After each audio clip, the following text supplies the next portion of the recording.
Hello everyone, welcome to mentor 365 YouTube channel. भाई आज आपको मिलवाएंगे नितेश से, जिन्होंने नारकोटिक्स एसआई के अंदर सिलेक्शन लिया है, 1192 रैंक हासिल करी है और मात्र 23 साल की उम्र में इतनी डेडिकेशन कंसिस्टेंसी चाहिए ताकि बच्चा सिलेक्शन निकाल सके। कंप्लीट जर्नी जानेंगे, क्या कुछ उनकी जर्नी रही, कैसे उन्होंने इस सिलेक्शन को हासिल किया। सबसे पहले भाई अब नितेश, पहले बहुत बहुत बधाई आपको। धन्यवाद सर। और सबसे पहले कहाँ से आप बिलोंग करते हैं? सर मेरा गांव हुणतपुरा है, बादरा तहसील, जो कि राजस्थान के हनुमानगढ़ जिले में पड़ता है। अच्छा, और आप कॉलेज वगैरह कहाँ से क्या कुछ किया? सर मैंने college Delhi university Hansraj college से कंप्लीट किया है, बीएससी फिजिक्स ऑनर से। सबसे पहले जो बच्चा तैयारी कर रहा है, क्योंकि मैथ, रीजनिंग, इंग्लिश तो सब पढ़ रहे हैं, हाँ। कोई ऐसी दो बातें, कोई ऐसी चीज जिसने आपके सिलेक्शन में सबसे ज्यादा हेल्प करी हो? सर एक तो कंसिस्टेंसी सबसे इम्पोर्टेंट है और दूसरा पॉजिटिव माइंडसेट होना बहुत इंपॉर्टेंट है। तो जैसे अगर कंसिस्टेंसी की बात करें, माइंडसेट की बात करें, तो उसमें क्या कुछ पॉइंट्स हैं जो आप बताना चाहेंगे? सर कंसिस्टेंसी में मैं कहूँगा कि गुरुकुल ने बड़ा रोल निभाया है। जैसे मैं सीजीएल 2024 में फेल होने के बाद 25 में यहाँ आया था, लगभग 8 महीने यहाँ रहा। तो यहाँ मैंने कंसिस्टेंटली 8 महीने, उसमें शायद 10-15 दिन की छुट्टी ली होगी मैंने घर जाने के लिए 1-2 बार। उसके अलावा मैंने कंसिस्टेंटली 8 महीने 10 घंटे की सीटिंग दी है, 6 से 8 घंटे प्रोडक्टिव निकाले हैं। और दूसरा अगर माइंडसेट भी देखा जाए तो माइंडसेट भी यहाँ पे जैसे सीजीएल के बंदे मिलते हैं तो ऑफिसर लेवल के माइंडसेट के हैं, उनका माइंडसेट भी उसी तरीके से पॉजिटिव होता है। जैसे उन लोगों के बीच में रहोगे, संगत का बहुत बड़ा असर पड़ता है। तो पॉजिटिव माइंडसेट वाले लोगों के बीच में रहोगे, जैसे मेरे साथ रोबिन था, उसने निकाला है सीजीएल। बजरंग था, उसने शायद दिल्ली पुलिस में टॉप किया है, 91 मार्क्स है। और प्रिंस था, उसका भी सिलेक्शन हो गया है। जतिन जाखड़ है, उसका भी सिलेक्शन हो गया है। राम है, उसका भी सिलेक्शन हो गया है। तो वही है, आप जिस माहौल में रहते हो वो सबसे इंपॉर्टेंट है। और गुरुकुल आपको वो माहौल देता है कि भाई आपके साथ जो तैयारी करने वाले बंदे होंगे वो आप ही के फील्ड के होंगे, आप ही के उस माइंडसेट के लेवल के होंगे जो ऑफिसर माइंडसेट आपको चाहिए। आपने जैसे मेंशन करा कि आपने सबसे पहले पिछले बेंच में आप फेल हो गए, तो क्या कुछ वो जर्नी थी कि भाई एक बच्चा, क्योंकि यहाँ मैंने अक्सर देखा है कि बच्चे एक या कोई एग्जाम में फेल हो जाते हैं, किसी बच्चे का कोई एग्जाम नहीं हुआ, एनटीपीसी नहीं हुआ, रेलवे का कोई एग्जाम नहीं हुआ, दिल्ली पुलिस नहीं हुआ, कोई भी एक एग्जाम में फेल होता है, उसके बाद वो सोच लेते हैं कि यार नहीं, मेरा तो सिलेक्शन नहीं होगा। लेकिन वहां से फेल होने के बाद दोबारा तैयारी करना, और वहां पे क्या कुछ आपके माइंड में आया कि आप ये ऐसे करना है? सर सीजीएल 2024 में भी मेरी तैयारी अच्छी थी, लेकिन वही है कि एग्जाम हॉल में जाने के बाद ये माहौल बन गया कि इतना डर बैठ गया कि अगर आज मैं नहीं कर पाया तो फिर 1 साल और लगेगा। और यही डर वो जो है नेगेटिव इम्पैक्ट डाल दिया और उसके कारण और ज्यादा नर्वस हो गया, परफॉर्मेंस और खराब हो गई। वरना मेरा सीजीएल 2024 में प्री में 160 था और मेंस में मेरी 311 था। अगर मैं उतना नर्वस नहीं होता वहां भी अच्छा परफॉर्म कर लेता। लेकिन जरूर किसी भी एग्जाम में अपने फेल होते हैं तो फिर वही आता है दिमाग में कि भाई एक बार के लिए डिमोटिवेट हो जाते हैं। लेकिन फिर मैंने 10 दिन बाद ये गुरुकुल का मैंने पहले देख रखा था, सीजीएल 2024 के मेंस से पहले मेरा आने का मन था। लेकिन उस टाइम 1-2 महीने का टाइम था, मैं एनवायरनमेंट चेंज नहीं करना चाहता था। फिर मैंने तुरंत यहाँ स्विच कर लिया कि भाई अगर अगली बार अपने करेंगे तो सीजीएल करके निकलना है और ये अच्छा एनवायरनमेंट यहाँ पे अपने को मिल रहा है, तो फिर यहाँ यहीं पे चलते हैं। फिर सबसे पहले अगर मैं बात करूं इंग्लिश प्रिपरेशन स्ट्रेटेजी की, भाई तैयारी के लिए इंग्लिश आपने कैसे तैयार करी? सर इंग्लिश में होते हैं 3 चीजें इंपॉर्टेंट, पहला रीडिंग, दूसरा वोकैब और तीसरे पे आती है ग्रामर। जैसे ग्रामर में तीसरे पे इसलिए रख रहा हूँ, उसके क्वेश्चन बहुत कम आते हैं सीजीएल मेंस में, अब की बार 2 ही क्वेश्चन आए थे। रीडिंग सबसे इंपॉर्टेंट है। रीडिंग आपने कर लिया, आपके पैराजम्बल हो जाएंगे, कॉम्प्रिहेंशन हो जाएंगे, क्लोज टेस्ट हो जाएंगे, जो कि मेजर पार्ट है। और सबसे बड़ा पोर्शन भी इंग्लिश ही है। जैसे सीजीएल मेंस में देखा जाए तो 135 नंबर आउट ऑफ 390 इंग्लिश है। तो उसमें आपको रीडिंग में आपको डेली न्यूज़पेपर पढ़ने चाहिए। अगर आप नहीं पढ़ पा रहे हैं तो आप यूट्यूब के थ्रू 6-7 दिनों तक कोई लाइव पढ़ाते हैं, उनसे आप देख सकते हैं कि भाई आप किस तरीके से एडिटोरियल पढ़ सकते हैं, आपके इंटरेस्ट के अकॉर्डिंग पढ़ सकते हैं। जैसे आप मान लो जियो पॉलिटिक्स में इंटरेस्ट है, अंकित इंस्पायर्स इंडिया देखते हैं, तो आप इंग्लिश में वही चीजें पढ़ना स्टार्ट कर दे कि भाई चाइना, इजराइल, यूएस, उनका क्या चल रहा है। तो आपकी इंग्लिश भी इंप्रूव हो रही है, आपके इंटरेस्ट की चीजें भी आपको मिल रही है, उससे डबल बेनिफिट मिल रहा है। दूसरा वोकैब का ऐसा है सर, आप कंसिस्टेंसी नहीं छोड़ सकते उसमें। आपको डेली अगर आप 40-50 वोकैब नहीं पढ़ रहे हैं और बार बार रिवाइज नहीं कर रहे हैं तो सीजीएल में सिलेक्शन भूल जाइए, क्योंकि वोकैब वही है। ब्लैक बुक से आपको 3 ही चीजें करनी है, वन वर्ड सब्स्टिट्यूशन, दूसरा है आपका सिनोनिम्स और तीसरा है इडियम फ्रेजेस। ये 3 चीजें आपको बार बार रिपीट करनी है, एटलीस्ट 5 से 6 बार रिपीट करनी होगी। तो आपको डेली लेके चलना है। कंसिस्टेंसी बहुत इंपॉर्टेंट है वोकैब में। और ग्रामर की बात करें तो कहाँ से आपने ग्रामर? ग्रामर सर मैंने अमन वशिष्ठ सर से कंप्लीट किया है मैंने ग्रामर। और उसमें आप थोड़ा लाइटली ले भी सकते हैं ग्रामर को, लेकिन रीडिंग और वोकैब को बिल्कुल लाइटली नहीं ले सकते। अब बात करते हैं दूसरे सब्जेक्ट की, जीके को लेके, कि भाई बहुत सारे बच्चों के मन में जीके को लेके डाउट होता है कि पढ़े ना पढ़े, कैसे, क्या कुछ रोल है सिलेक्शन में जीके का, और कैसे आपने तैयार करी? सर जीके बहुत इंपॉर्टेंट रोल है मेरे ख्याल से। अगर आप 3 ही चीजें आपके मेन लेके चलते हैं कि भाई मैथ, रीजनिंग और इंग्लिश में मेरे मेन लेके चल रहा हूँ, उसमें से एक भी हार्ड आ गया वहां पे, और वहां पे आपको लगेगा डर कि भाई ये सब्जेक्ट हार्ड आ गया, अपन बाहर हो गए यहाँ से। अगर आपके पास जीके है तो एक तरीके से बैकअप है कि अपने चारों सब्जेक्ट स्ट्रॉन्ग है, अगर एक हार्ड आ गया तो भी मैं जीके से एडजस्ट कर लूंगा वो चीजें।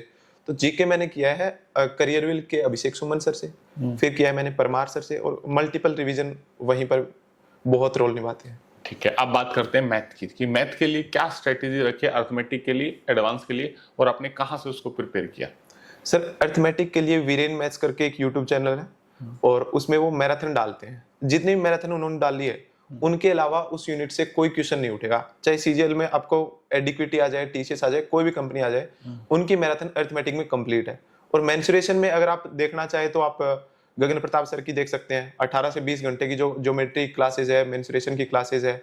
प्रोबेबिलिटी के लिए आप आभास सैनी सर को फॉलो कर सकते हैं। और इसके अलावा मॉक्स में जो क्वेश्चन आपके गलत हो रहे हैं, उसमें आप डायरेक्ट यूट्यूब पे वो टाइप सर्च कर सकते हैं कि भाई ये क्वेश्चन मेरा गलत हो रहा है, तो उसमें आभास सैनी सर या अभिनय सर का मेथड सबसे बेस्ट आएगा, जो टॉप पे रिकमेंड करेगा यूट्यूब। पहले एक बार मैराथन से आपने कवर कर लिया, फिर जो मॉक में गलत हो रहा है तो उसको, जिस मान लो इलेक्शन की टाइप हो गई, कोई रेशियो प्रोपोर्शन में कॉइन वाला क्वेश्चन हो गया, बुलेट फायरिंग वाला हो गया, टाइम स्पीड डिस्टेंस में इंस्टॉलमेंट्स होगी, तो कुछ भी आए तो फिर उसको यूट्यूब पे सर्च करो, और फिर उसको यूट्यूब पे जो टॉप रिकमेंडेशन देता है अभिनय सर या आभास सैनी सर का, सबसे बेस्ट मेथड होगा वो, एग्जाम टाइम में आपके वही काम आएगा। ठीक है भाई। उसके बाद अगर हम बात कर लेते हैं रीजनिंग की, हालांकि रीजनिंग आसान है, लेकिन बच्चे सबसे बड़ी गलती क्या करते हैं, क्योंकि आप ऑलरेडी एक मेंस दे चुके थे, तो कहीं ना कहीं आपने पिछली बार रीजनिंग के टॉपिक्स कर लिए होंगे, लेकिन बच्चा जो पहली बार मेंस दे रहा होता है, या फिर जो मेंस के हिसाब की रीजनिंग कैसे तैयार करे? रीजनिंग सर तैयार होती है लगभग सेक्शनल मॉक से। ठीक है, आपको रीजनिंग में करनी होती है कि भाई टाइमिंग जो इंप्रूव करनी होती है। अगर आप 25 क्वेश्चन अभी 20 मिनट में कर रहे हैं, तो उसे 12 मिनट कैसे लेके आना है, तो आपका प्रैक्टिस से ही होगा। उसमें आपको किसी सोर्स को वैसे फॉलो करने की स्पेशली जरूरत है नहीं, क्योंकि काफी इजी रीजनिंग आती है सीजीएल में। और जैसे स्टेटमेंट एजम्पशन वाला एक टॉपिक है, बच्चों को बहुत दिक्कत आ रही है, वो कहाँ से आपने तैयार किया? तो जो स्टेटमेंट एजम्पशन वाला जो टॉपिक है, वो यूट्यूब पे मैंने सर्च किया था। 5 घंटे के अराउंड एक मैराथन है, करियरविल पे जो सर पढ़ाते हैं उनकी मैराथन है, पीयूष वर्सने सर, और उनसे वो कंप्लीट हो गया था। ओके। उसके बाद अगर मैं बात करता हूँ मॉक टेस्ट की, मॉक टेस्ट का बहुत अहम रोल रहता है, तो मॉक टेस्ट आपने कहाँ किस प्लेटफॉर्म से लगाए थे, और उसने आपकी कितनी हेल्प करी थी? सर मॉक टेस्ट मैंने टेक्स्ट बुक से भी लगाए हैं, ओलिव बोर्ड से भी लगाए हैं, और पंडित से भी लगाए हैं। ये 3 ही सोर्स फॉलो किए हैं। लेकिन जैसे सीजीएल 2024 में मैंने एक गलती करी थी कि भाई दिल्ली मॉक टेस्ट लगाना, फिर धीरे धीरे पता लगा कि मॉक टेस्ट होता है अपनी स्टैंडिंग पता लगाने के लिए, हम कहाँ खड़े हैं। 1 लाख बच्चे जो प्री क्वालिफाई कर चुके हैं मेंस में, हम उनके बीच कहाँ खड़े हैं, तो आपको लाइव मॉक टेस्ट से पता चल जाता है। और उसके बाद आपको मॉक टेस्ट में जो गलतियां होती है उन्हें इंप्रूव करना चाहिए। मेरे ख्याल से मैं 3 दिन में एक मॉक टेस्ट लगाता था, 2 दिन में जो गलतियां हो गई, जैसे मेरे पीक्यूआरएस के क्वेश्चन गलत हो गए, तो मैं निमिषा बंसल मैम की 6, 7, 8 वीडियो की जो सीरीज है वो देख लूंगा नेक्स्ट 2 दिन में। जैसे मेरा कोई भी टॉपिक गलत हो गया, मैं 2 दिन उस पर काम करूंगा, और तीसरे दिन फिर इंप्रूवमेंट के साथ आऊंगा। ऐसा नहीं है कि डेली मॉक टेस्ट, क्योंकि मॉक टेस्ट एक स्टैंडिंग बता सकता है आपको, वो इंप्रूव करना आपके हाथ में है कि भाई एक्स्ट्रा टाइम उसमें आपको देना पड़ेगा। बिल्कुल। तो वीकली 1 से 2 मॉक टेस्ट लगाते रहे, जब मेंस वगैरह आए तो अपना 3 कर दो, या फिर ऐसा कुछ? हाँ। आपका, अगर मैं बिल्कुल एग्जैक्टली बात करूं, तो प्रिपरेशन को आपने कितना टाइम दिया पहले दिन तैयारी करने से ज्वाइनिंग लेटर तक का मैं टाइम पे बात करूं? सर मैंने लगभग अप्रैल 2024 से स्टार्ट करी प्रिपरेशन। उसके बाद सीजीएल 2024 मेंस में रह गया, और फिर यहाँ आके जब मैंने टाइम दिया 1 साल के अराउंड, 8 महीने यहाँ रहा। और उसके बाद मैंने, आप कह सकते हैं भाई 18 महीने का टाइम मैंने टोटल प्रिपरेशन को दिया है, जिसमें बिल्कुल कंसिस्टेंट था। भाई कोई इधर उधर नहीं, बिल्कुल कंसिस्टेंट था उसमें। और पूरा फोकस सीजीएल या और भी कोई एग्जाम्स पे फोकस नहीं, बैकअप के तौर पर मैंने रखा था। जैसे सीजीएल 2025 में मैं गया था, तो मेरा एक माइंडसेट ये भी था कि अगर मेरा सीजीएल नहीं हुआ तो मैं ये राजस्थान एसआई का जो एग्जाम है वो निकाल लूंगा। हालांकि मेरे राजस्थान की एक भी चीजें प्रिपेयर नहीं थी, लेकिन माइंडसेट उस हिसाब का था कि मैं निकाल लूंगा, 3 महीने में भी निकाल लूंगा। तो एक बार पूरी जान से सीजीएल पे ही आपने 18-20 महीने अपने बढ़िया तैयारी करी। ठीक है भाई।